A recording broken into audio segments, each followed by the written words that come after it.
हाँ जी, पी ये 8th example देखो बेटा, let P be the set of the prime numbers and S is equal to T such that 2 raise to the T minus 1 is a prime, prove that S is the subset of P. हाँ जी बेटा, इसमें आपको क्या given है पहले आप लिख दीजिए। आपको दिया गया है कि पी जो है एक प्राइम नंबर्स का सेट है, कलेक्शन है, और एस की कंडीशन क्या दी गई है कि उसमें टी की वैल्यू आपको इस तरह से पुट करनी है कि जो 2 raise to the T minus 1 आएगी वैल्यू, वो भी एक प्राइम नंबर ही होगी। अब इसमें आपको प्रूव क्या करना है कि S जो है वो P का सबसेट है। उसको प्रूव करने के लिए बेटा आपने ये दिखाना है कि एक एलिमेंट अगर आपका कोई P से बिलोंग कर रहा है, उसका मतलब है कि वो अब बिलोंग नहीं कर रहा है, तो उसका मतलब ये हो जाता है, उसका इम्प्लाई वो क्या करता है कि वो S से भी बिलोंग नहीं करता। ठीक है, तो हम लेट करके चलते हैं, ये एलिमेंट लेके चलते हैं कि x जो है P से हमारा बिलोंग नहीं कर रहा। स्टार्टिंग की कंडीशन यानी कि ये ऐसा है तो ऐसा हमें दिखाना है। ठीक है, इसको प्रूव करने के लिए, S is the subset of P को प्रूव करने के लिए हमें ये कंडीशन, बेसिकली ये कंडीशन शो करनी है। तो हम लेट करके चलते हैं कि x हमारा P से बिलोंग नहीं कर रहा, जो ये गिवन कंडीशन होगी एक तरह से आपकी। तो x does not belong to the P। अगर P से बिलोंग नहीं कर रहा है बेटा, तो इसका मतलब ये है कि वो एक प्राइम नंबर नहीं है। प्राइम नहीं है तो वो कैसा होगा, कंपोजिट नंबर होगा।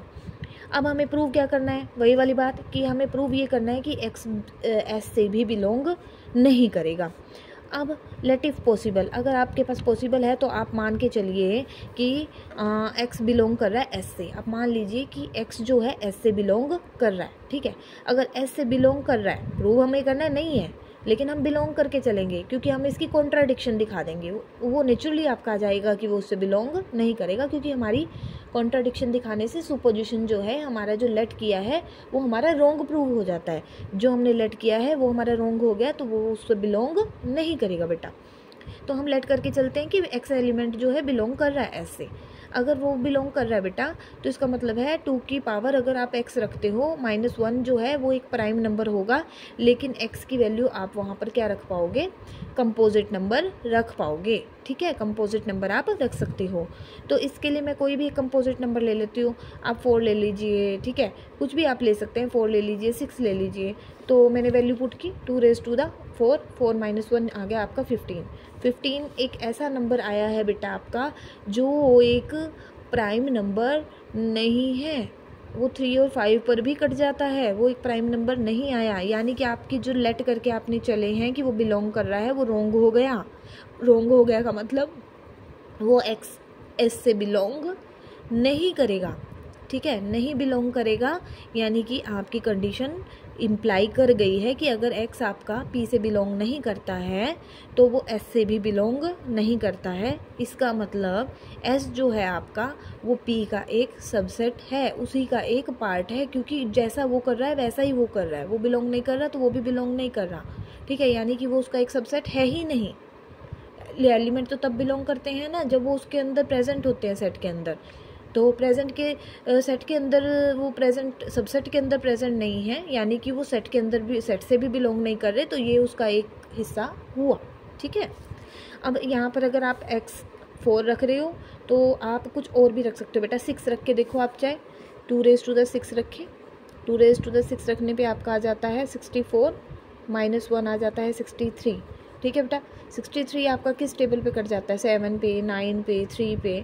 ठीक है बेटा, तो यहाँ से भी प्रूव हो जाता है it is not a prime number. अब 9th example, if 2 finite sets have m and n element. 2 finite set हैं जिनके काउंटेबल एलिमेंट्स हैं, एक के सेट में m एलिमेंट्स हैं और एक में है n elements, and the total number of the subsets of the first set is 12 more than the total number of the subsets of the second set.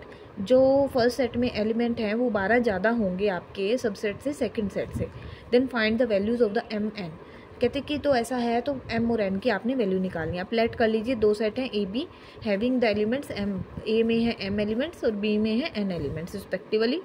तो the total numbers of the subsets for the set a, आपको पता है कि subsets किसी भी set में कितने होते हैं, 2 की पावर में जितने भी उसके एलिमेंट्स दिए होते हैं। m दिए हैं तो m आ जाएगा, सेकेंड में 2 रेज टू द n आ जाएगा।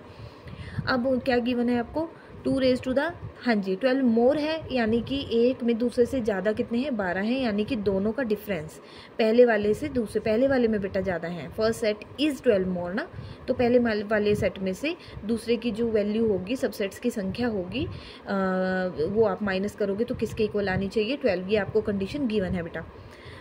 अब 2 raise to the m minus 2 raise to the n is equal to, आप 4 इंटू 3 भी कर सकते हो, क्योंकि 12 इज इक्वल टू 4 इंटू 3, ठीक है बेटा।